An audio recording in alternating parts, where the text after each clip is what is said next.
Muy buenas noches y bienvenidos a su programa Radio Rebelión en esta edición del 25 de junio del 2023. Bueno, muy buenas noches, Miguel. Muy buenas noches a todos, toda la audiencia. Bueno, bienvenidos a todos. También buenas noches, Pablo. Sí, ahí tenemos un compañero invitado, el compañero Pablo. Buenas noches. Buenas noches, Miguel. Buenas noches, Humberto. ¿Cómo estás? Bien, como es costumbre, estaremos hablando de lo más importante de la coyuntura nacional e internacional desde la perspectiva de los trabajadores. Entonces, el día de hoy estamos hablando sobre la situación en Argentina. Ya hablamos un poco sobre esto, pero bueno, es una situación, una movilización muy importante y bueno, se destaca el tema de la represión, una brutal represión por parte bueno, del gobierno, bueno, de la gobernación, en este caso, del gobierno provincial sería en este caso, de Jujuy, ¿no? Y bueno, vamos a profundizar un poco en este tema, es una movilización muy importante la que están viviendo nuestros hermanos de Jujuy, y bueno, están sufriendo una represión brutal también por parte de, bueno, de las fuerzas del Estado. Luego hablaremos de la situación de Rusia. El día de ayer fue un día de bastante tensión, hubo una rebelión por parte de los mercenarios que estaban actuando al servicio del gobierno de Putin. Bueno, se rebelaron, incluso amenazaron, se habló de un golpe de Estado. Bueno, estaremos hablando sobre esta situación. Fue un tema muy importante en la coyuntura internacional y tuvo mucha cobertura el día de ayer. Y bueno, se sigue especulando, se sigue hablando bastante sobre esta situación. Y incluso, bueno, se habló de la posibilidad de un golpe de Estado en Rusia, ¿no? Contra Putin y, bueno, estaremos comentando un poco esta situación. Ya entrando en el tema nacional, estaremos hablando sobre la situación de César Apaza. Sufre el compañero un nuevo traslado, bueno, ahora lo trasladaron de Chonchocoro a San Pedro, pero en una situación donde realmente su estado de salud es muy grave, ¿no? Está bastante resentida su salud del compañero, y bueno, nosotros continuamos con la campaña exigiendo su libertad. Luego, bueno, adelantándonos unos días, este 28 de junio es el Día del Orgullo LGBT, y bueno, estaremos justamente hablando sobre este tema, el verdadero significado y bueno, qué representa y cuál es el carácter que consideramos que debe tener este día, ¿no? Este día de lucha y de defensa de los derechos. Luego estaremos hablando un poco sobre la situación de la relación entre Bolivia y Perú a partir de algunos hechos que pasaron estos últimos días, pero sobre todo, ¿no? Sobre la situación y la exigencia que hay de que el gobierno boliviano rompa relaciones con un gobierno ilegítimo, como es la dictadura de Dina Boluarte, ¿no? Y más aún, bueno, con todos los antecedentes, que toda la brutal represión, la cantidad de asesinados, incluso que está permitiendo el ingreso de tropas estadounidenses al suelo peruano, ¿no? Pues bueno, todo eso estaremos comentando y estaremos recordando 56 años de la masacre de San Juan. Pues como verán, es un programa con varios puntos, temas muy importantes y bueno, nuevamente bienvenidos a este programa de Radio Rebelión. Bien, entonces tenemos una noticia, una lamentable noticia con lo que vamos a empezar el programa. Entonces, bueno, Miguel, ¿puedes comentarnos, por favor? Sí, el fallecimiento de Hugo Blanco Galdós, que ya había cumplido 89 años, es un histórico dirigente del trotskismo en general, pero fundamentalmente en Perú, y de la revolución agraria en Perú. Así como en Bolivia hubo una revolución agraria que culminó y ahora vamos a cumplir 70 años. En Perú fue en la década de 60, que comenzó en el sur de Perú, y el que la encabezó fue Hugo Blanco. Después tuvo toda una vida de lucha, tuvo años preso, tuvo hasta condenado a muerte. Bueno, lo mataron, fue diputado, fue constituyente. Bueno, una vida de lucha. Ahora estaba en Suecia con sus hijas, porque Suecia fue uno de sus lugares de exilio, donde tuvo sus hijas. Y bueno, gravemente enfermo, tenía 89 años, y falleció. Hemos hecho hace un mes más o menos un programa especial sobre él, invitamos a escucharlo, están en YouTube, y en el Facebook de Radio Rebelión.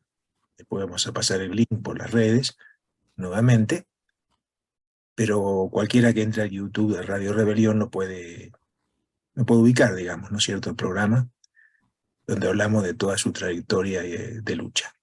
Entonces, bueno, lamentamos mucho, la muerte fue hoy mismo, hace unas horas, y esto queríamos dar la información. Bien, sí, realmente, bueno, es una pena y fue un compañero muy importante y como bien señalas, Miguel, parte de la historia y de la lucha, ¿no?, del pueblo peruano, ¿no? Y bueno, un saludo al compañero Hugo Blanco, ¿no? Ahí ya despidiéndonos. Bien, continuando, bueno, vamos a pasar a hablar de la situación de Argentina. Bueno, ya anunciamos que hay todo un proceso de lucha muy importante. Y bueno, vamos a ver algunas imágenes y bueno, después comentamos un poco sobre este tema, ¿sí? Vamos a cargar un momento.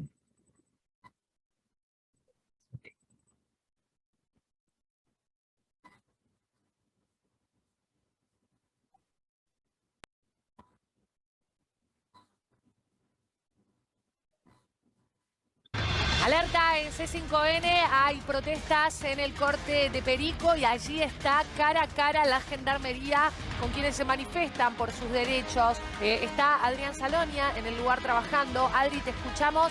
¿Cuál es la situación allí? Hola, Paula, buen día. Llegó la gendarmería al corte de la ruta 66 a la altura de Perico. Lo hizo ya hace algunas horas. La gendarmería, vamos a reiterar esta información, está presente en la ruta por orden de la Justicia Federal, que permite la libre circulación, por lo menos ese fue el pedido. La gendarmería tiene que garantizar la libre circulación, por lo menos de un carril en esta ruta donde ahora nosotros estamos ubicados. Durante toda la noche, las familias de Perico estuvieron cortando la ruta. Recordemos que no era un corte duro, al contrario, cada media hora dejan pasar a los automovilistas, pero ahora se decidió que de forma permanente se deje liberado un carril en ambos sentidos. Estamos, reiteramos, en Perico, muy cerca de San Salvador de Jujuy, pero esta es la orden, según la Justicia Federal. Bueno, obviamente ese oficio llegó, lo trajo la Gendarmería, lo que permite que la circulación sea de forma completa. Bueno, de forma completa obviamente no es, porque hay un carril que todavía sigue obstruido, entre comillas, claro, por las comunidades originarias. Pero la situación es esta la que estamos viendo. Los gendarmes sobre la ruta. Ahí vemos cómo están pasando los camiones, solamente un carril liberado en ambos sentidos. Vamos a conversar con Mirta. Mirta, bueno, cuéntenos qué pasó. Llegó la gendarmería, ustedes estaban cortando toda la ruta, ¿y qué les dijeron? Bueno, que nos retiremos y que vengamos acá al costado de la ruta, que ellos iban a estar acá. Así que, bueno, he sabido por qué razón es que están dejando pasar a la gente, están dejando pasar los vehículos. ¿Por qué razón? Porque hoy van a estar la gente con el gobernador y quieren, o sea, es por la reforma. Nosotros queremos, en realidad, que esto se anule, esta reforma, ¿ah? Y los salarios que sean más altos. Ahora, Mirta, la Gendarmería trajo un oficio por parte de la Justicia Federal diciendo que tienen que garantizar la circulación vehicular. Sí, aparte de eso, ellos no quieren, porque dice que es un delito, o sea, cerrar la ruta, o sea, cortar la ruta. Entonces, pero nosotros vamos a seguir acá, vamos a continuar acá, no porque nos haya dicho ellos que nosotros nos retiremos, que tratemos de estar a la orilla de la ruta, pero vamos a continuar. Claro, pero ustedes cada media hora sí dejaban pasar a los camiones y a los autos. Sí, sí. Cada media hora dejábamos pasar a la gente, y aparte de eso hablábamos con ellos también, porque se bajaban y nos entendían también. Nos entendían, y yo creo que ellos también tenemos el apoyo de la gente, porque ellos también cuando pasaban mostrábamos nosotros nuestros letreritos de lo que nosotros necesitamos, pasaban y bocineaban y nos acompañaban, Una apoyaban. última pregunta, cuando lleguen más familias al corte, ¿ustedes van a volver a tomar esa decisión de cortar los 2 carriles completos? Sí, lo vamos a hacer porque nosotros necesitamos respuestas. Bien, Adri. Paula, volvemos enseguida. Sí, claro. Muchas gracias por el trabajo allí en Perico. Vamos a hacer un breve corte ahora. Bueno, además del tema de la presencia de gendarmería en el corte de ruta, lo que se pudo ver es las imágenes, ¿no? De la brutal represión y, bueno, los heridos, la gente detenida, cómo atacaron la gendarmería justamente a la población, ¿no? Y bueno, también lo importante, la movilización, pues mucha gente que estuvo movilizándose. Y bueno, muestra, digamos, el carácter o sea, de rebelión popular realmente que hay en Jujuy. Vamos a ver un video más, que es la declaración de nuestros compañeros de izquierda socialista, allá en Argentina, de solidaridad, de apoyo y bueno, de participación en la lucha del pueblo jujeño. Este video en nombre de Izquierda Socialista junto al Pollo Sobrero es para mandar a las compañeras y compañeros de Jujuy, de los que están luchando, docentes que están de paro, otros gremios, por sus reclamos y también repudiando el pueblo de Jujuy a la constituyente de Gerardo Morales, del Radical, del gobernador, que hablan de la República y demás, una constituyente completamente reaccionaria, autoritaria, de la mano del PJ, de Rivarola, disposiciones completamente semidictatoriales, como por ejemplo que si gana el gobernador se queda con la mitad de la legislatura, que eliminen las elecciones de medio término, que en nombre de la paz social puedan meter preso a los dirigentes de las organizaciones políticas, sindicales, sociales, una constituyente que prevé sacarle las tierras a las comunidades originarias, todo para seguir entregando los recursos naturales como el litio y demás, y bueno, y tantas otras barbaridades. Como pasa en todos los feudos de la provincia, otra vez atacan todas las conquistas de los trabajadores. En nombre de Izquierda Socialista, queremos hacerles llegar nuestra solidaridad a todos los trabajadores que están enfrentando esta constitución reaccionaria que quiere imponer el gobierno de Morales y Rivarola. Apoyamos a los 6 constituyentes, diputados constituyentes del Frente de Izquierda Unidad que se logró, que están batallando contra todo esto junto a las y los trabajadores y a los pueblos originarios que van a ser también afectados, bueno, todo el pueblo trabajador, inclusive la posibilidad de que pueda haber despidos de docentes y de trabajadores públicos con un montón de medidas completamente arbitrarias. Todo el apoyo a los luchadores y trabajadores de Jujuy y al Frente de Izquierda Unidad que está encabezando este repudio. Compañeros, toda nuestra solidaridad. Bueno, ahí teníamos la declaración de la solidaridad de los compañeros de Izquierda Socialista. Miguel, si puedes completar un poco, recordar un poco cuál es la situación por la que se iniciaron estas movilizaciones. Sí, en primer lugar, ahí se habla del PJ que apoyó la reforma constitucional. El PJ es el peronismo, es decir, el partido gobernante nacionalmente. En el caso de Argentina, como es un país federal, cada provincia tiene su propia constitución, pero obviamente esa constitución no puede ser opuesta a la constitución nacional. Y esta aparentemente es opuesta a los derechos básicos que están en la constitución nacional. Pero más allá de eso, lo que yo decía que el peronismo no hizo nada, los únicos que han hecho campaña nacional en apoyo al pueblo jujeño es el Frente de Izquierda y los trabajadores, Izquierda Socialista y otras organizaciones que están en el Frente de Izquierda. Y se ha hecho una campaña nacional muy importante. Entre otras cosas, hubo una marcha en la ciudad de Buenos Aires, una marcha masiva, organizada por el Frente de Izquierda, y también hubo movilizaciones de magisterio, una huelga del magisterio nacional, bueno, hubo distintas expresiones de solidaridad que despertó esta situación de Jujuy. Además de la reforma de la Constitución, que como decían ahí, le quita territorio a los indígenas para entregarlos a la minería del litio. Esto no es cualquier cosa, la minería del litio también tenemos acá en Bolivia. Es ahora una de las riquezas naturales apetecidas por los imperialismos, tanto el chino como el norteamericano y otros. Entonces esta lucha tiene mucha, digamos, trascendencia. Ahora hay aparentemente negociaciones en relación al salario con los docentes, los maestros. En Argentina el tema salarial es terrible porque la inflación está llegando al 150%, entonces, bueno, obviamente no hay salario que alcance porque pese a que hay aumentos, los aumentos siempre son mucho menores a la inflación. Entonces el salario está bajando aceleradamente y ya son casi todos los salarios de pobreza. Bueno, esto lo queríamos decir, y bueno, y por supuesto toda la solidaridad del Partido de los Trabajadores de Bolivia,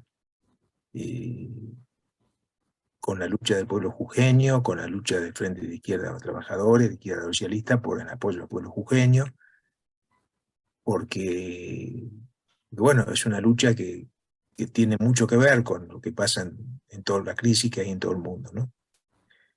Y además, en el caso de Bolivia, hay profundos vínculos con Jujuy, ¿no es cierto? Es decir, ahí vimos marchas, algunas llevaban huipalas inclusive, es decir, es una población de lenguaje quechua, muchos de los desalojados de sus tierras son quechuas,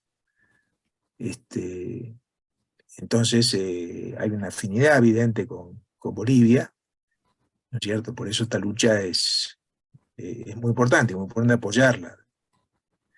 Quería, por último, agregar que, como pasa en Bolivia, como la politización de las luchas, hay todo tipo de acusaciones. En Argentina la derecha está diciendo no, que hay infiltrados, está llegando gente de Buenos Aires que manda el peronismo, y de Bolivia que manda Evo Morales. Empezaron a decir que había bolivianos, como dijeron cuando fue lo de Cusco.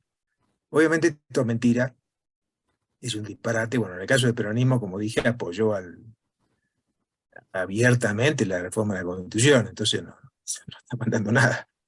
El gobierno peronista, es decir, el partido peronista. Pero bueno, más allá de estas habladurías, lo que hay es una lucha de los trabajadores muy importante. Eso quería señalar, y la solidaridad, obviamente, que tenemos que dar desde Bolivia. Muy importante, ¿no? Esto último que decías, ¿no? Realmente, bueno, la propaganda de algunos sectores de derecha realmente es increíble, ¿no? Porque justamente aquí se desenmascara la política en la que están de acuerdo tanto la derecha como los peronistas, ¿no? Lo que es el gobierno, ¿no? Los kirchneristas, digamos, ¿no? Y bueno, y sale cada tontería diciendo de que no, que son los peronistas que están queriendo sacarlo a un demócrata, entre comillas, de derecha, digamos, ¿no? Bueno, que no tiene sentido alguno, ¿no? Pero que realmente, bueno, por la represión, la brutal represión que se está viviendo, bueno, muestra, ¿no? El carácter del Estado en general y de las políticas que se quieren aplicar, porque básicamente aquí lo que quieren es cercenar el derecho a la protesta, quitar derechos con esta modificación de la Constitución, y es algo que van a querer justamente para mantener esta política de crisis y de ataques contra el movimiento de masas, contra los trabajadores, y van a querer generalizar eso, ¿no? Es muy importante esta lucha en Jujuy. Y bueno, o sea, realmente son nuestros hermanos, ¿no? Como bien dice Miguel, o sea, hay población quechua, y hay muchos migrantes bolivianos también que están por ese sector, por todo el norte de Argentina, bueno, por toda Argentina en general, ¿no? Y bueno, y realmente es una lucha muy justa, y es necesario brindarle toda la solidaridad, el pleno apoyo a lo que están, bueno, a toda esta movilización que hay en Jujuy. Y bueno, como dijiste, ¿no? Desde el Partido de los Trabajadores, nuestra plena solidaridad con los compañeros, con los compañeros de Frente Izquierda y los Trabajadores, Izquierda Socialista. Bien, bueno, vamos a continuar con la situación internacional. Bueno, el día de ayer hubo un gran movimiento mediático bueno, y en Rusia una situación de crisis muy profunda, ¿no? Los mercenarios del grupo Wagner se rebelaron, e incluso empezaron a encaminarse rumbo a Moscú, ¿no? Con la amenaza de que podían, ¿no?, tomar Moscú, tomar el Kremlin. Se hablaba de la posibilidad de un golpe de Estado, realmente una crisis muy, muy fuerte. Y bueno, coméntanos un poco más sobre esto, Miguel, por favor. Sí, bueno, es realmente una muestra de la crisis rusa y el desastre que ha significado para Rusia, además, la invasión a Ucrania. Porque el grupo Wagner se forma con un oligarca, poderoso oligarca ruso, Prigozhin se llama, en principio un amigo de Putin, digamos, pero que ahora está peleado, y lo forma como un ejército mercenario que dice que tiene 25.000 hombres, reclutado, en muchos casos, dice que más o menos la mitad, fueron reclutados en las cárceles. Es decir, a presos, condenados, les decía, bueno, le damos la libertad, pero tienen que meterse en el ejército mercenario, ir a combatir a Ucrania. Este grupo Wagner no solamente está en Ucrania, sino también tiene gente en África, en distintos países africanos, obviamente enviados por Rusia, por el imperialismo ruso. Bueno, es realmente grotesco, porque, a ver, mercenarios hace muchos años están ocupando muchos países imperialistas, ¿no? En particular Estados Unidos, que ha utilizado, por ejemplo, mercenarios en Afganistán, antes en Irak, a veces para cuestiones más auxiliares, pero bueno, lo ha utilizado. Pero claro, nunca ocurrió que un mercenario se rebele contra el gobierno que lo envió. Eso ya es. Se supone que es un tipo a sueldo que tiene que obedecer en este caso, al dictador Putin que lo envía. Pero este hombre se ve que tiene también apetencias de poder, tuvieron diferencias en relación a la guerra, la forma de la guerra. Él acusó al alto mando ruso de estar mal, de que estaba haciendo cosas mal. Y bueno, y la guerra le está yendo bastante mal. Hay una contraofensiva ucraniana y en términos generales una heroica resistencia del pueblo ucraniano. Es decir, esta crisis tiene que ver directamente con la invasión Rusia a Ucrania, que ya lleva más de un año pues un año y medio,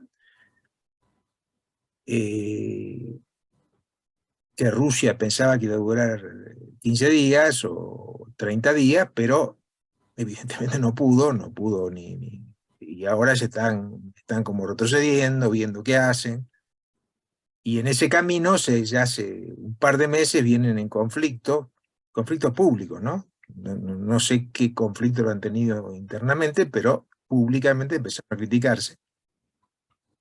Prigozhin a Putin. Bueno, ahora la semana pasada empezó a avanzar, dijo que ya iba a sacar al alto mando militar, empezaron a marchar sobre Moscú, llegaron a 200 kilómetros de Moscú, sin que hubiera resistencia militar, tomaron una ciudad de 1,5 millones de habitantes, y ayer intervino el presidente de Bielorrusia, que es otra dictadura similar, digamos, aliada a Putin, como mediador, porque dice que es amigo de este Prigozhin, creo que es este hombre que está en la que como que está en la foto adelante. Y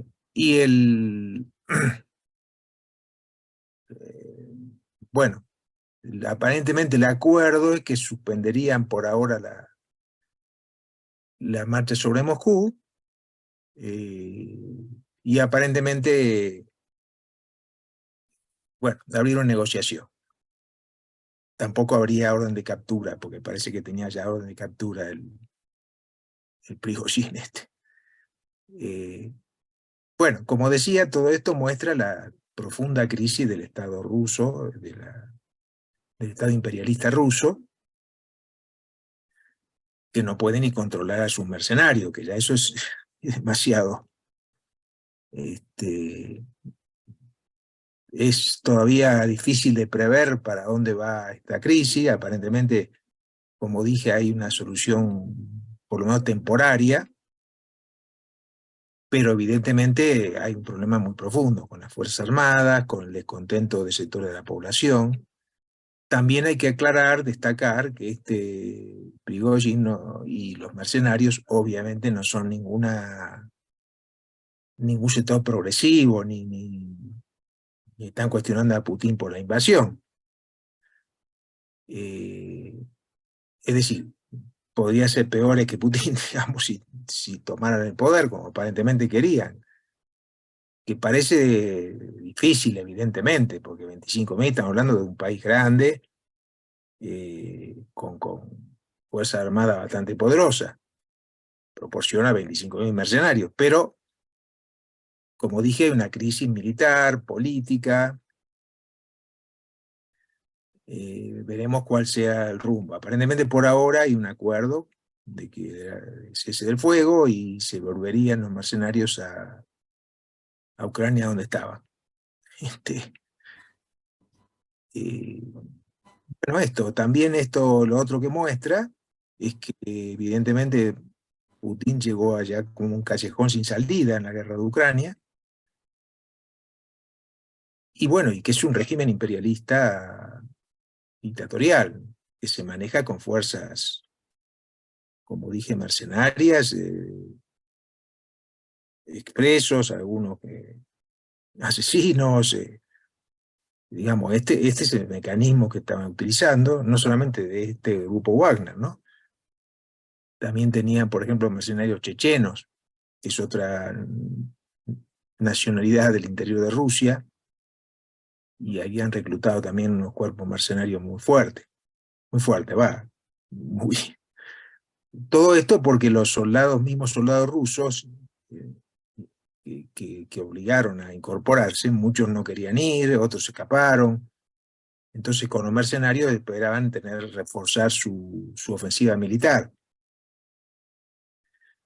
Pero bueno, le salió, como se dice, el tiro por la culata. Sí. Entonces, bueno, lo único que, más allá de cómo se desarrolle esto, lo que quiero destacar es la necesidad del apoyo internacionalista a la resistencia popular ucraniana contra la invasión rusa. Más allá de los problemas internos de Ucrania, que es otra historia, ¿no es cierto? Y que también se mete el imperialismo occidental, pero no es el que está invadiendo Ucrania es Rusia. Y una derrota rusa sería muy importante, porque fue una resistencia del pueblo, y evidentemente también en Rusia hubo movimientos de oposición a la invasión. Bueno, Putin logró imponerse, digamos, relativamente, pero esto, bueno, puede ahora reanudarse. Bueno, esto quería subrayar la solidaridad con la resistencia ucraniana, y bueno, lo demás veremos cómo evoluciona.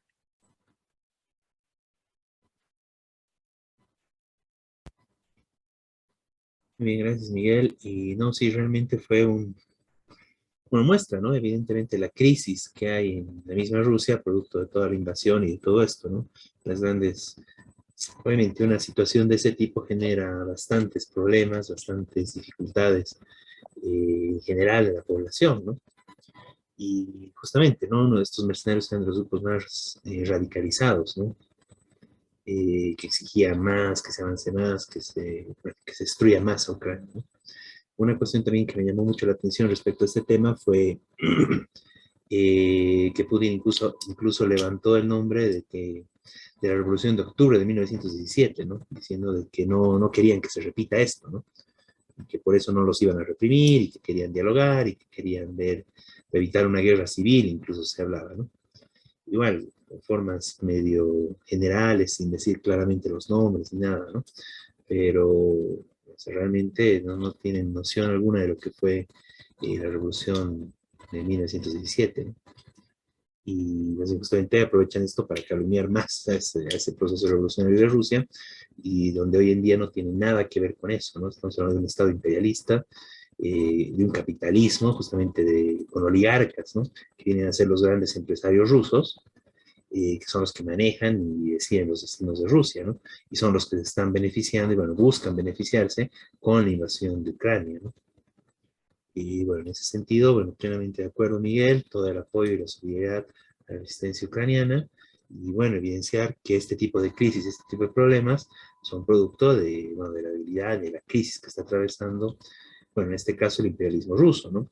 Pero incluso toda esta situación es parte de una situación general de crisis del imperialismo a nivel mundial, ¿no?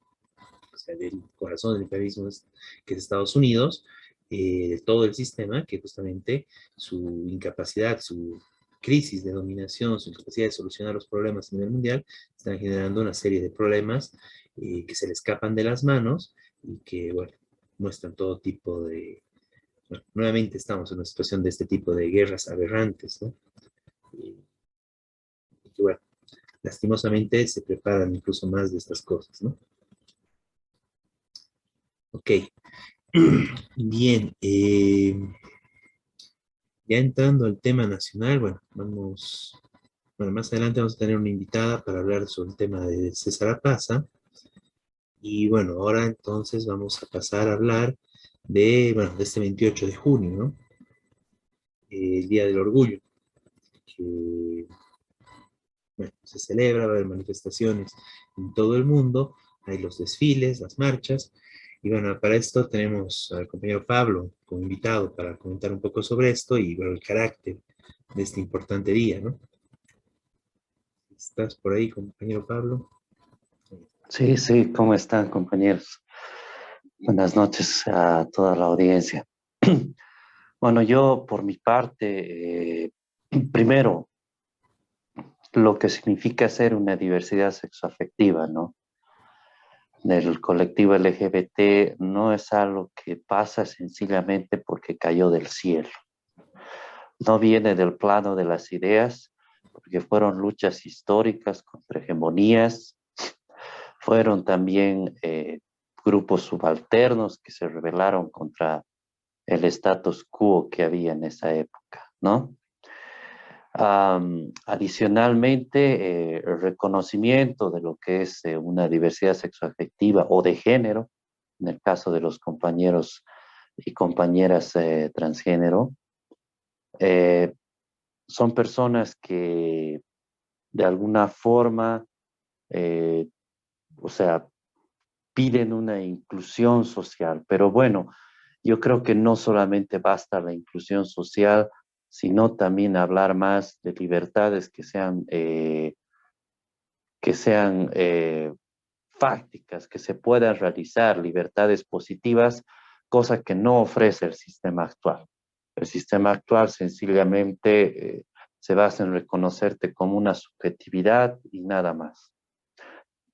Y bueno, para todos, ¿no? Esto no es sencillamente que sea reducido para un grupo selecto o personas que solamente estén en estas reivindicaciones del mes del orgullo LGBT. Es el tema de la sexualidad.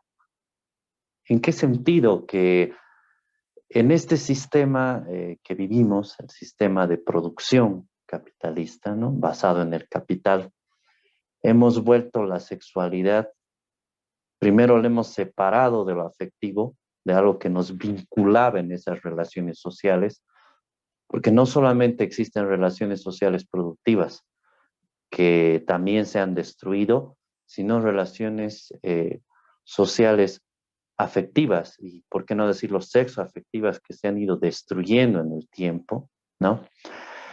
Y la sexualidad es cada vez más una mercancía. Es algo que se vende, es algo que no vincula con aspectos de relación social, ¿no? Primero se lo ha desprendido de su lado afectivo y esto es para todas las personas, ¿no? No solamente para el grupo, o sea, el colectivo LGBT, no, es para todas las personas porque al final todos de alguna manera desenvolvemos nuestra sexualidad a nivel social, pero es muy triste ver cómo se ha denigrado lo que es lo sexoafectivo, la sexualidad. La sexualidad cada vez más es una mercancía, mucho más que antes. Entonces simplemente se ha vuelto como una manera de desahogar el estrés, ¿no? El estrés del trabajo.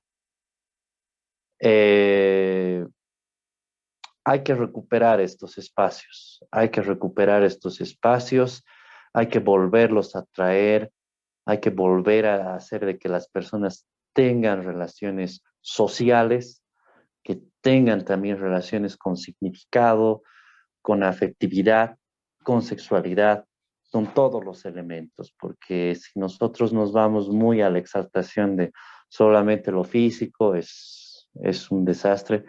Esto lo digo porque de alguna forma las diversidades sexoafectivas también se ven afectadas por cómo se ha desenvuelto, cómo se ha construido la sexualidad a través del sistema económico actual.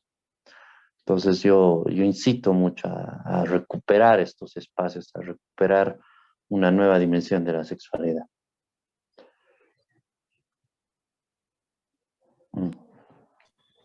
Bien, muchas gracias, Pablo. Bueno, muy importante esto y en general, digamos, con toda solidaridad, todo el apoyo y la invitación, ¿no? A la movilización que se va a realizar la próxima semana, ¿no? Va a ser... Sí, 1 de julio va a ser la marcha.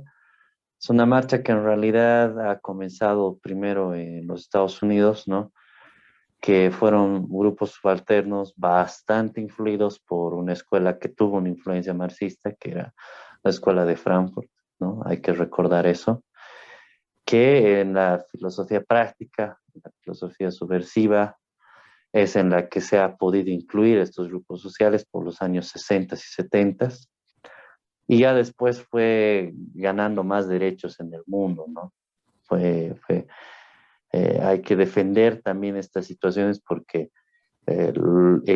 la persona que es gay, lesbiana o bisexual o transgénero es lo que es ahora por un proceso histórico. No es, como vuelvo a recalcar, hay ahora personas gays que, bueno, pueden tener sus yo entiendo que pueden tener ciertas convicciones políticas, ¿no? De votar a Bolsonaro, por ejemplo, pero es realmente no tener memoria histórica, ¿no? O sea, que ahora poder decir que una persona es gay, o que es lesbiana, o que es trans, ha sido una lucha que hace de muchos compañeros que han pagado incluso con su vida, ¿no?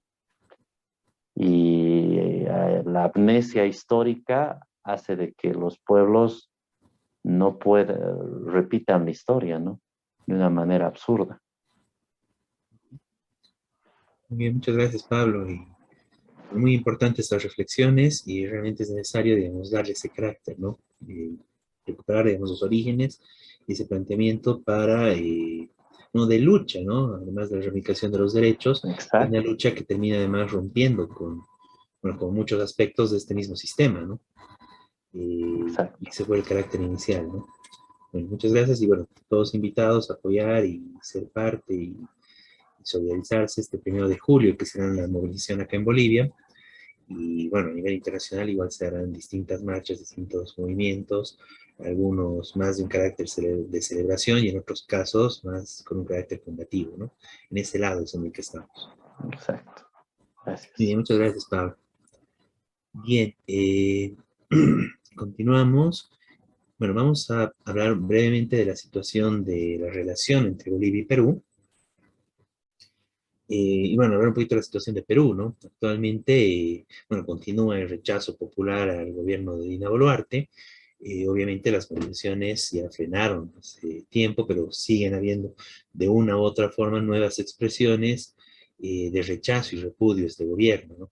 Y como tal, el gobierno reprime y reprime con mucha fuerza a todos los sectores que cuestionan esto, ¿no? El gobierno, bueno, de Dina Boluarte, acompañado con los parlamentarios, etcétera, ¿no?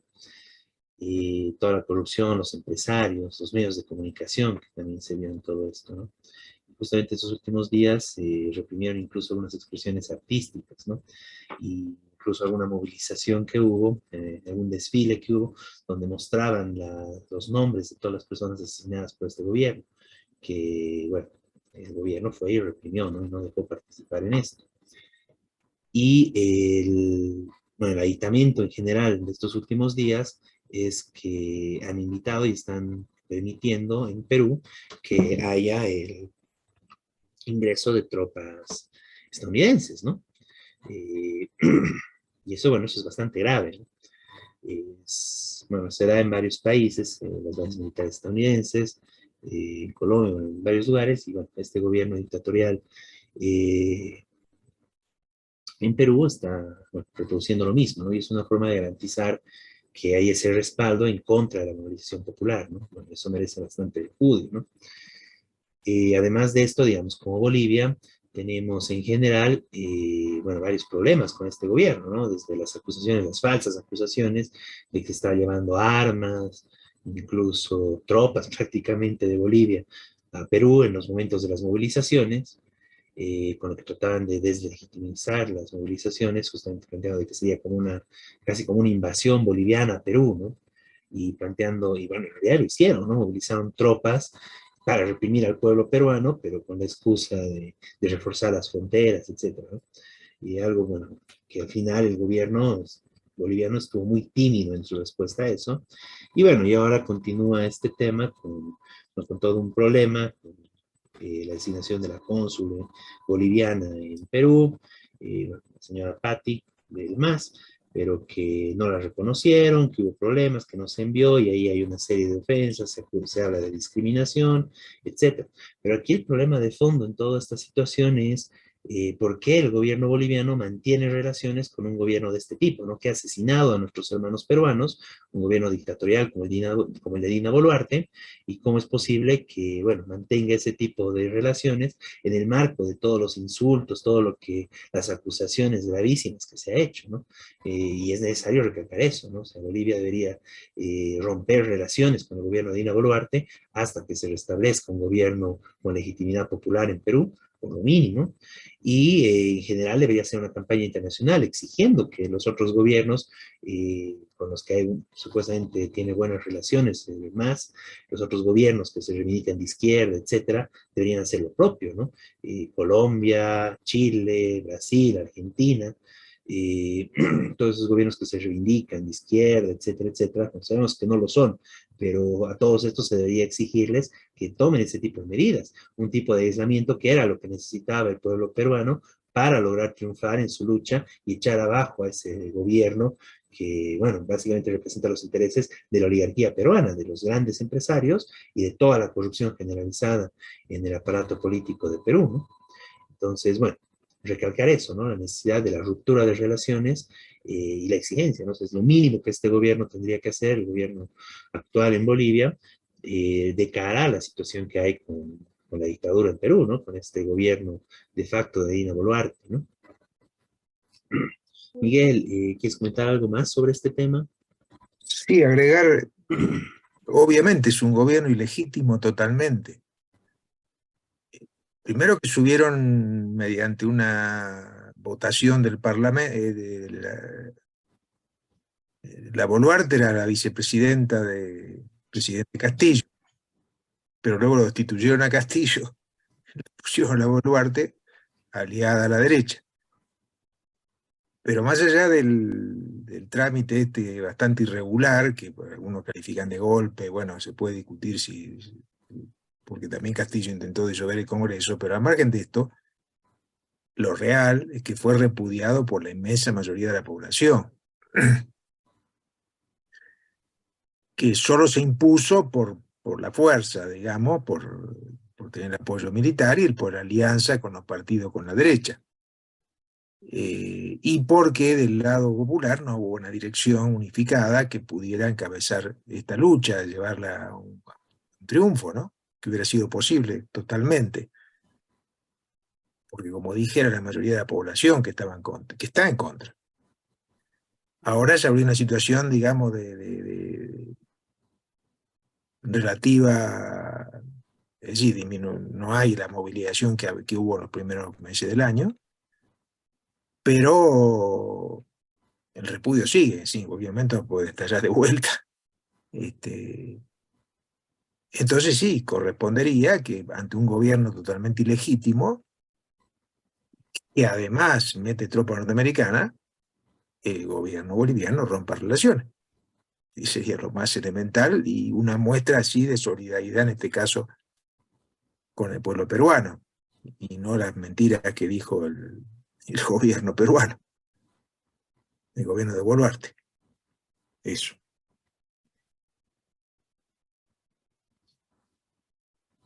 Muy bien, y bueno, plenamente de acuerdo con esto y realmente, bueno, es una exigencia que es lo mínimo que debería hacer el gobierno, ¿no? Romper relaciones con bueno, el gobierno boliviano, romper relaciones con el gobierno de Perú en vez de estar mandando cónsules y haciéndose maltratar y jugando con todo ese tema, ¿no?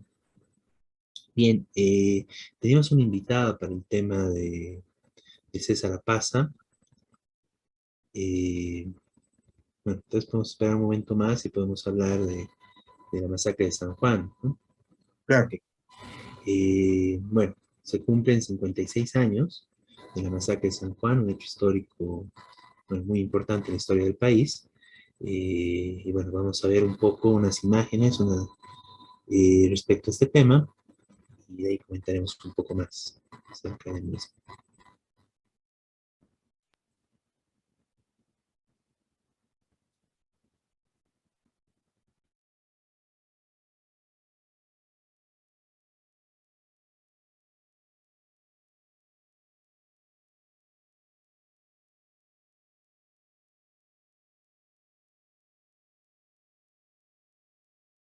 De que tenían que aportar una mitad de salario para las heridas de Ñancosur, del Che.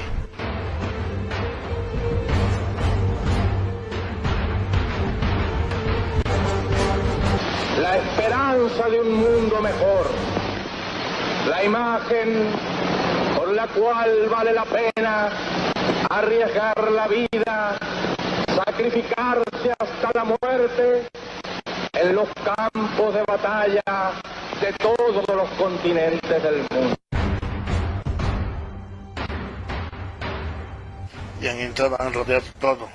Han entrado por el río de Chaquimayo, que se llaman, y han entrado por Cancaniri. Han tomado Yayagua, han tomado Sigloventa, Macatavi. La noche de San Juan, cuando ya los soldados estaban ingresando por la noche, ya había un movimiento. A las 12 de la noche, ya en La Salvadora, creo que por la estación han llegado y ya estaban bajando, ya a esa hora ya había movimiento. ¿Y a qué hora ha sido la toma de los campamentos mineros? Ha sido a las 4 de la mañana, cuando la clase obrera estaba festejando el San Juan. No me daba cuenta, como de costumbre estaba yendo a trabajar. Otros confundía con lo que han atizado, petardos, con algunas otras cosas, pero no me imaginaba que era ya que habían entrado los soldados. Trabajaba en la mina, en Interior Mina, y estaba yendo a trabajar a eso de las 5 de la mañana. Pero antes de pasar el puente que divide Yayagua, siglo XX, la gente ya estaba corriendo hacia Yayagua, porque en ese momento ya estaba el tiroteo en la plaza del minero y la gente que estaba en la fogata ya había caído, ya habían muerto.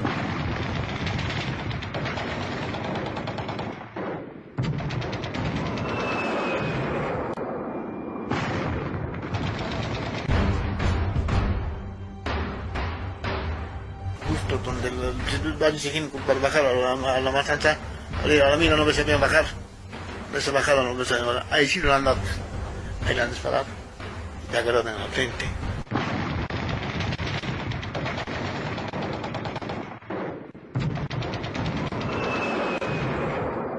Era costumbre jugar con agua, había muchos muchachos del barrio que estaban jugando y del frente del Cerro Calvario, de ahí han disparado y también algunos jóvenes han caído.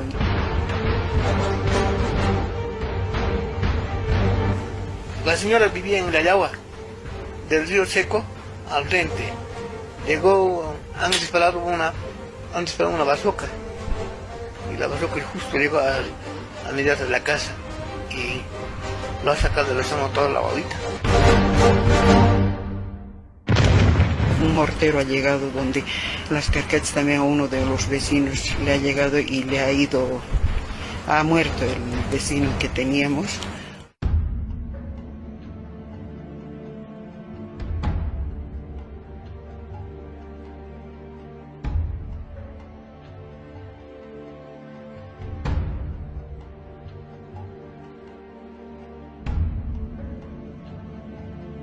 Para entonces, como dirigente estaba Maisman, Rosendo Maisman, Rosendo, el secretario general del sindicato Siglo.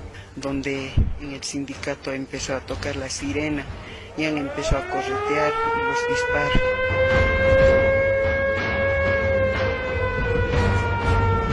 La sirena está encima del sindicato, la plaza del minero. Sí, ahí está ubicada la sirena. Y por la puerta de atrás entró por donde más o menos del cine, por ahí sí está la cine de la sirena. Eso tocó la maestra, no quiso, que la advirtieron que apague la sirena. No quiso, por la espalda la apague el metal.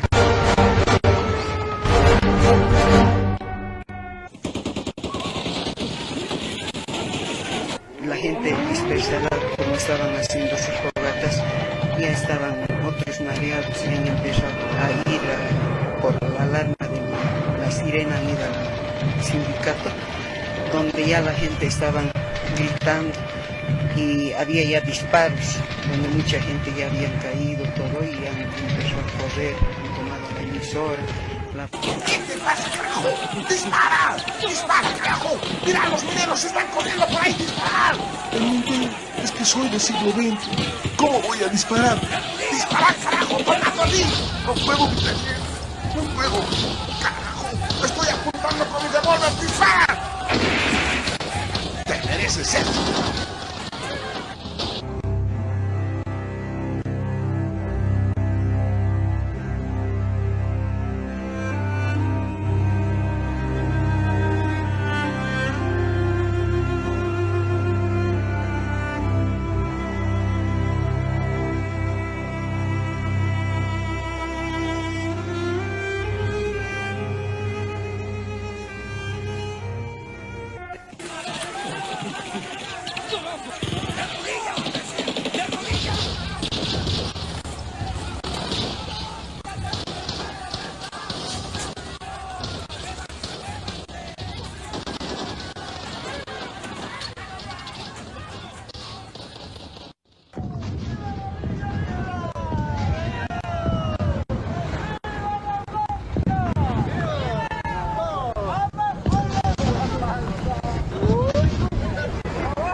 Esta no es parte de la historia oficial de Bolivia.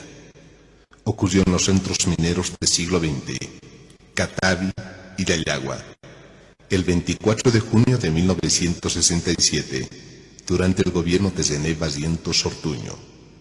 No se tiene cifras establecidas. Los medios de prensa de ese entonces indican 26 muertos y más de un centenar de heridos.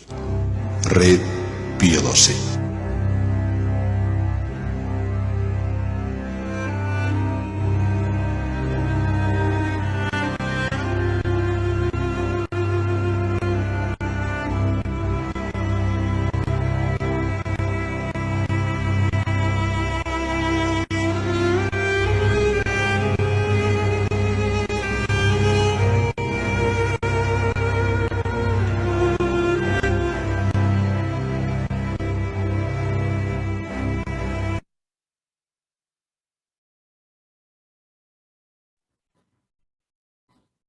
Bueno, es muy importante recordar este hecho histórico.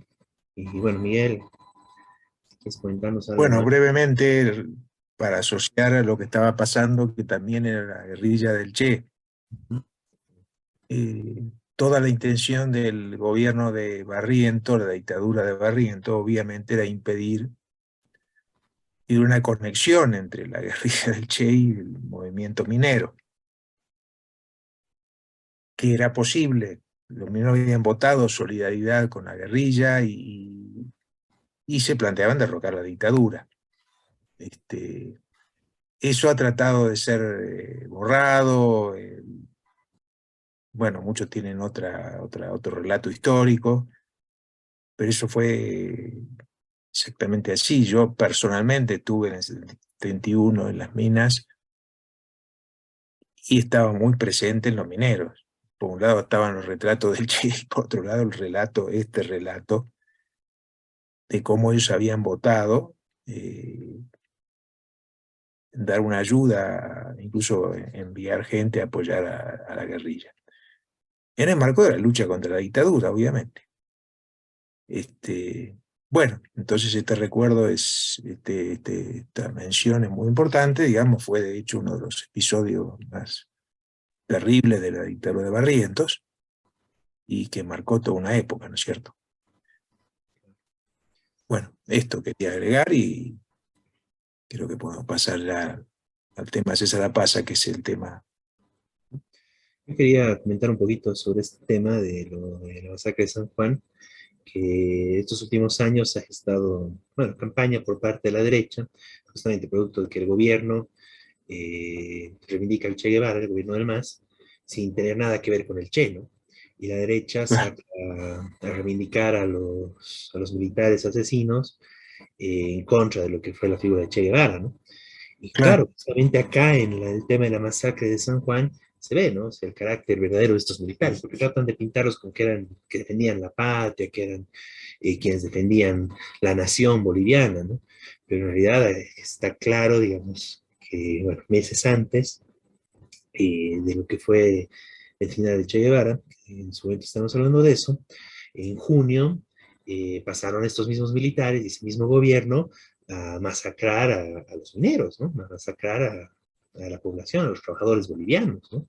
Indefensos en una noche de festejo, como es en San Juan, una noche de compartir con la familia, no, estaban descansando, estaban festejando, estaban bastante tranquilos y entran los militares a una masacre totalmente brutal, ¿no? Y eso muestra, o sea, el sentido que las Fuerzas Armadas en Bolivia no tienen nada de patriotas ni nada de nacionales, ¿no? Sino que estaban y esa vez están totalmente al servicio de, bueno, los intereses del imperialismo estadounidense, ¿no? Con asesores estadounidenses y directamente incluso bajo el mando de algunos de estos militares estadounidenses que vinieron, ¿no? Y que fueron los que dirigieron al final todo el combate contra la guerrilla del Che, ¿no? Y que también fueron los que dijeron, bueno, hay que deshacerse de todo lo que es, bueno, caldo de cultivo, espacios de los trabajadores, que es un pie para la guerrilla, ¿no? Como era el tema de los mineros, ¿no? Y un pie incluso más allá de la guerrilla para la revolución social, ¿no? Que es la tradición minera en Bolivia. Entonces, bueno, reivindicar eso, ¿no? Que acá con esto se ve claramente que los militares no tenían nada de patriotas, que mataron al pueblo trabajador boliviano de la forma más cruel, sanguinaria, por la espalda prácticamente, o sea, en un momento en la noche, ¿no? Fue una masacre en la noche, es realmente terrible todo ese proceso, y bueno, ¿no? O sea, que no son nada patriotas, sino fueron prácticamente unos mercenarios al servicio del capitalismo y del imperialismo internacional, ¿no? Y en ese sentido, bueno, un homenaje, ¿no? Y recordar, la importancia de recordar este hecho que fue la masacre de San Juan a 56 años. Bien, ahora sí pasemos al tema. Ahí la tenemos a la compañera María Loma, bienvenida. Estás sin micrófono, María.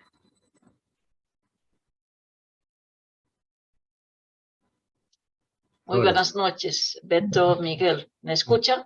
Sí, se escucha muy bien ahora. Excelente.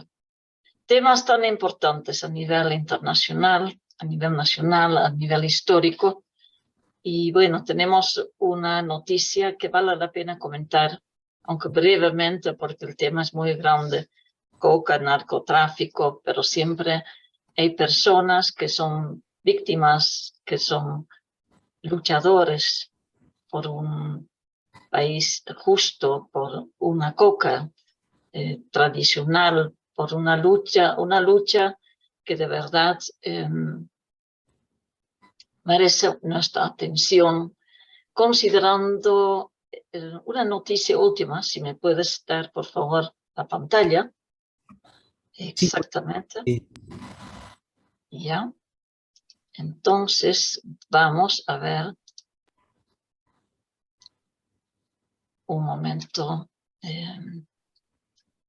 Una noticia que extrañamente, y se nota que esto es una noticia concertada, lo necesitaban sacar en diferentes medios, que el cocalero, el líder del Comité de Autodefensa de ADEF Coca,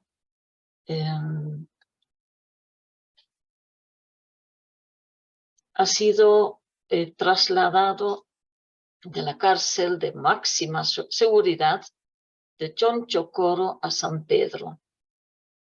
Esto debido a una carta que César Apasa mandó el día lunes, indicando de que su estado de salud está cada vez peor y que obviamente podría responsabilizar si no recibe la debida atención, si no es más bien una libertad y su traslado a la casa,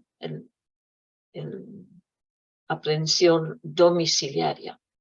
La noticia del traslado salió en la prensa, salió en la televisión, dieron a conocer tanto la abogada de César Apasa, Evelyn Cosío, y sobre todo dieron mucha cobertura al señor Juan Carlos Limpias, director del régimen penitenciario, quien aparece como una persona buena, que indica que César Apasa sí es trasladado a la cárcel de San Pedro porque merece atención de salud, pero que debería firmar una nota de que se va a portar bien, que no va a agredir a los demás presos, que es absolutamente una falacia, porque no fue de ninguna manera el caso. ¿Qué es lo que realmente está pasando con esta situación de César Apasa? Este cocalero, líder, dirigente, quien el año pasado, 22 de septiembre, fue apresado y brutalmente torturado. Al respecto, escuchamos la voz de un joven dirigente de Yungas, Franz Gallegos, él es del Consejo de Juventudes a nivel nacional, quien habla de la situación de César. Adelante. César Apasa en este momento está recibiendo un trato inhumano, ¿no?, por parte de este gobierno. Pero sin embargo, bueno, como Yungas, en este momento tenemos 43 presos y perseguidos políticos, ¿no? Y es muy preocupante porque es una cifra alta. Sin embargo, estamos haciendo las gestiones correspondientes, ¿no?, de poder generar una campaña para pedir la libertad de César Apasa. César Apasa, más de 9 meses ya en una cárcel de máxima seguridad bajo 2 procesos no comprobados de ninguna manera. Uno que habría sido causante de la quema de uno de los mercados de coca, un mercado ilegal en la calle Villa Carmen, y al mismo tiempo tiene un proceso en su contra porque el momento de que fue aprehendido de forma muy violenta él reaccionó y habría pegado a una policía. Ambas acusaciones son terriblemente discutibles, y conociendo lo que realmente César Apaza, presidente del Comité de Autodefensa de Coca, lo que ha significado y significa para los 42.000 cocaleros de Yungas, tanto del norte del Yungas como del sur Yungas. Escuchamos a Franz Gallegas. César Apaza fue y siempre va a ser un compañero de lucha, ¿no? Con él hemos caminado frente al atropello de la vulneración de derechos, frente al arrinconamiento a nuestros hermanos yungueños.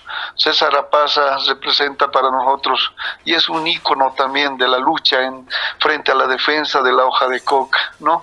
Quien con él desde el 2017, 18, 19 hemos caminado, y en ese caminar hemos sufrido amenazas, hemos sufrido extorsiones, amedrentamientos, violencia física en las calles, todo eso.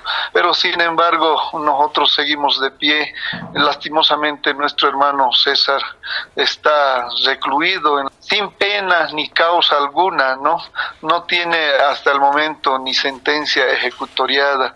Entonces, en ese sentido, nosotros también repudiamos, su aprehensión ilegal, vulnerando ciertos derechos constitucionales que como ciudadano tiene nuestro hermano César Apaza. César Apaza, uno de los dirigentes de miles y miles de cocaleros, quienes a partir del año 2019, en realidad 2017, empezaron a reaccionar ante una ley que sacó el gobierno de Evo Morales, la ley 906, que define que la zona de Chapare, la producción de coca sería legal, y más bien en varias zonas de Yungas habrían restricciones frente a la producción de la hoja de coca, mayor control y mayor permisibilidad para el tráfico, para la comercialización de la coca de Chapare, que todo el mundo sabe que 97% es para el narcotráfico. Las luchas de los últimos 3-4 años han sido intensas. Miles y miles de productores de coca y de Yungas han ido a defender su mercado legal, que es el único mercado, aparte del mercado de Sacaba, que tiene legalmente el estatus de poder recibir y comercializar la hoja de coca tradicional. Frente a esta situación, permanentemente y en una serie de insinuaciones y de intentos de desarmar estas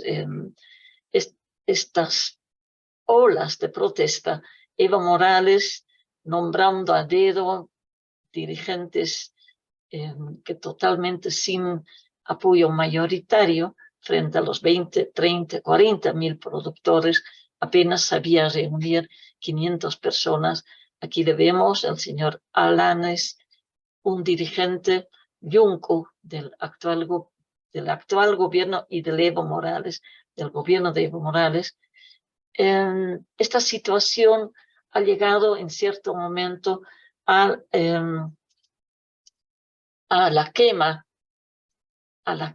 del mercado paralelo, ilegal, de la organización paralela de ADEPCOCA, donde dirigentes a dedo han querido defender este mercado. Mientras tanto, los dirigentes como César Apaza expresaban claramente no a la ley 906. Escuchamos. La ley 906 reconoce a grupos armados en Bolivia, a grupos irregulares acá en Bolivia, ¿no? Reconoce al narcotráfico, reconoce a la delincuencia común por haber generado en este momento una sobreproducción de hoja de coca a nivel nacional y no existir políticas que realmente reduzcan este tema, ¿no? Entonces es muy preocupante para nosotros los yungueños que venimos de una zona legal de producción de hoja de coca en Bolivia. Hasta el día de hoy no hay claras pruebas de quién realmente quemó el mercado ilegal de Villa Carmen, pero a pocas semanas de los hechos del 8 de septiembre, o sea, el 22 de septiembre, de forma totalmente irregular y violenta, de forma demasiado violenta realmente, ha sido el apresamiento de uno de los dirigentes principales de la organización de ADEPCOCA, que es César Rapaza. A raíz de esta aprehensión, detención, César Rapaza quedó absolutamente mal, quedó con una embolia. Las torturas le afectaron en todo el cuerpo, a tal punto que hoy por hoy tiene mucho problema a respirar, corre peligro su vida. Y al respecto, nuestra amiga abogada Rosemary Achá, ella es analista internacional del tema de las drogas y narcotráfico.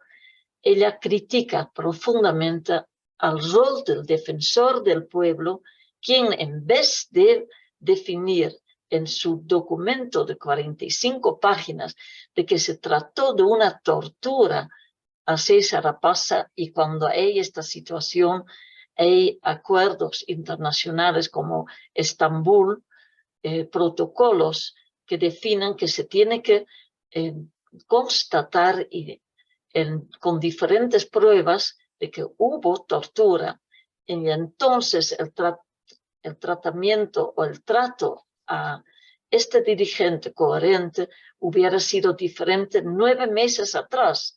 Hasta el día de hoy, el defensor en su documento no expresa claramente esta situación.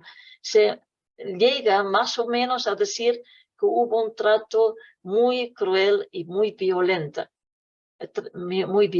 Escuchamos a la doctora Rosemary Achá. Adelante. Se encuentra en una situación muy...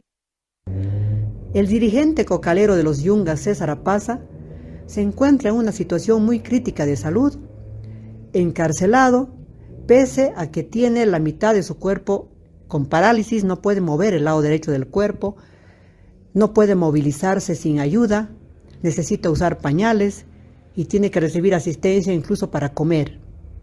Él ha sido víctima de torturas reiteradas el año pasado, primero en septiembre, y él las ha denunciado varias veces, en septiembre del año 2022, cuando fue aprehendido, al día siguiente fue sometido a una larga golpiza en instalaciones de la policía. Lo ha denunciado muchas veces. Incluso le han fracturado la mano y hay evidencias también de que todo el cuerpo de él estaba molido a golpes. 2 meses después, cuando lo trasladaron a la cárcel de máxima seguridad de Chonchocoro, pues ahí también ha sido sometido a torturas, a una larga golpiza por reclusos. Apenas llegó, que él, por las circunstancias y lo que ha escuchado, él asume que han sido enviados esos reclusos por la policía a torturarlo. Bueno, esa violencia reiterada que ha sufrido César Rapaza tiene algo que ver con la situación neurológica actual que le impide mover la mitad de su cuerpo, además de la depresión profunda, el estrés postraumático en el que se encuentra.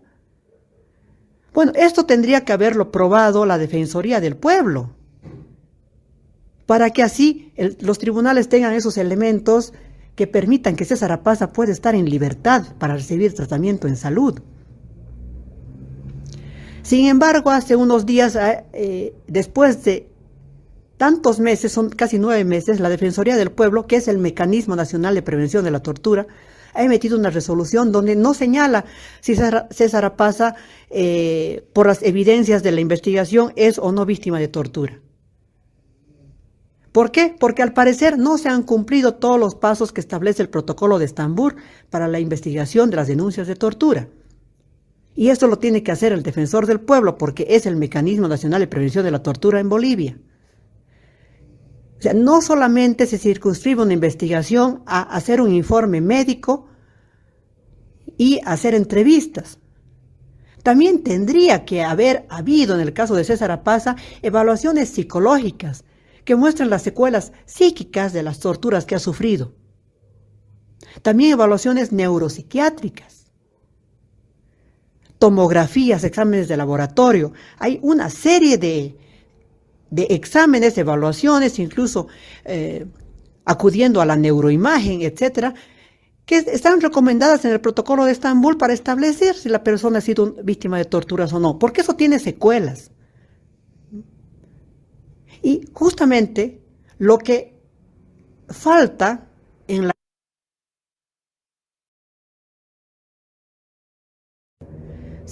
víctima de torturas o no, porque eso tiene secuelas. Y justamente lo que falta en la resolución del Defensor del Pueblo, en sus recomendaciones, es justamente esto: la determinación, la conclusión de cuáles han sido las secuelas que está sufriendo César Apaza. En vez de eso, no hay recomendaciones generales, que lo traten bien en la cárcel.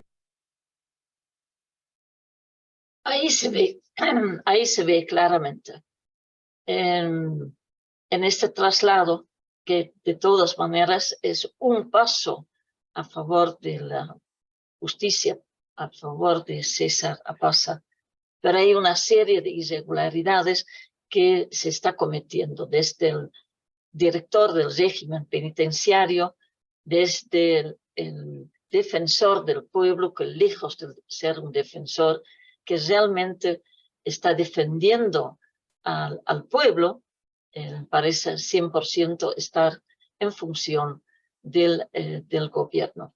Esta es la denuncia que traemos aquí, y que definitivamente un comité creciente a nivel nacional e internacional está a favor de la salud de César Apaza y de más de 30 otros presos de Yungas, quienes políticamente y a nivel personal están sufriendo estos abusos. Nosotros exclamamos realmente por la justicia de estos dirigentes en un Estado plurinacional. ¿Cómo es posible que pase todo esto? Hay intereses que tienen que ver con el manejo de la coca, el narcotráfico, que vamos a ir profundizando en otros momentos. Muchísimas gracias. Muchas gracias, María. No, muy importante toda la información.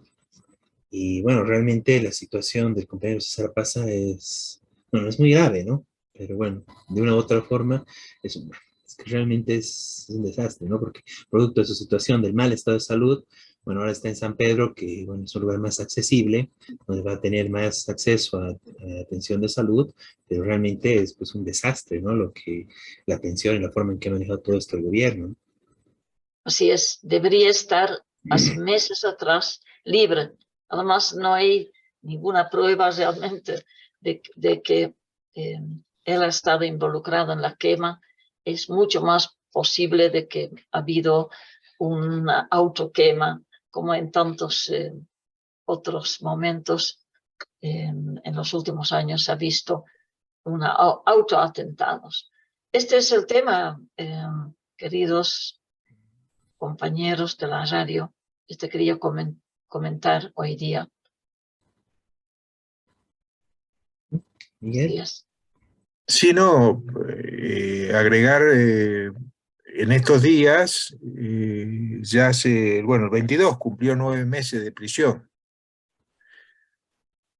Sin condena, sin pruebas, sin nada, como pasó en otros casos. En este caso, además, agravado por las condiciones terribles de tortura del principio, de estado de salud, bueno, todo lo que se aplicó aquí. Es decir, en cualquier caso gravísimo, pero en este caso es todavía mucho peor, una prisión sin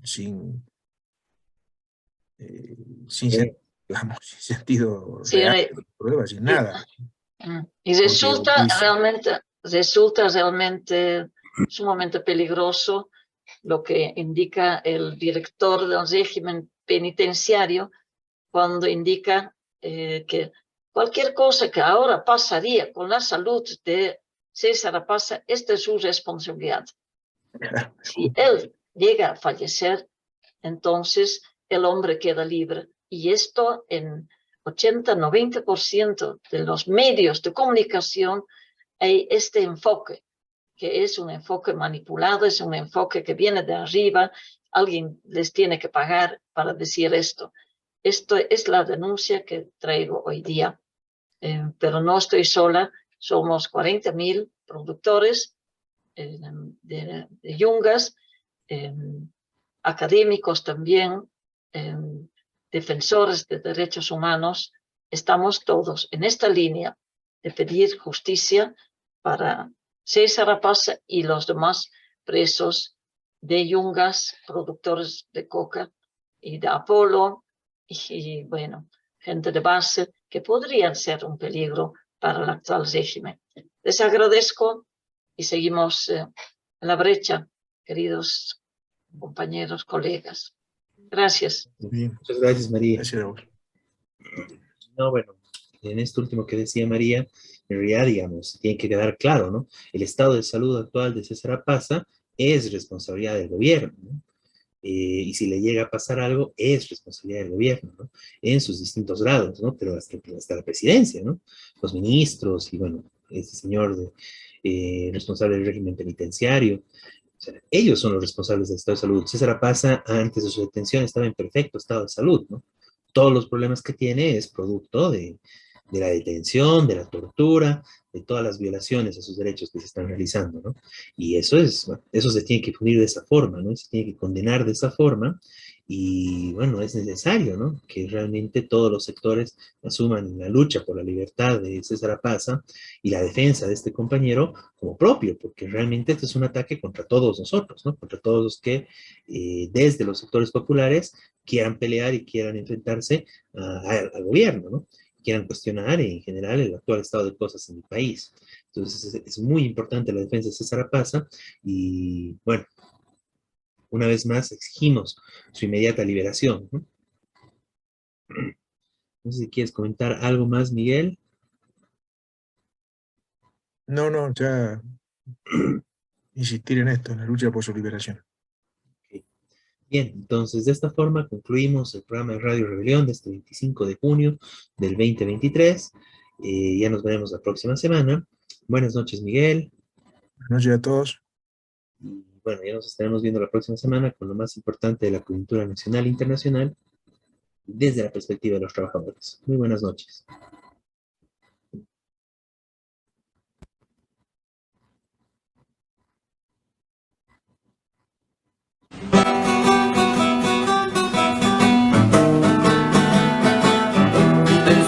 Y occidente de los valles marchan ya los maestros de Bolivia como ejemplo de valor.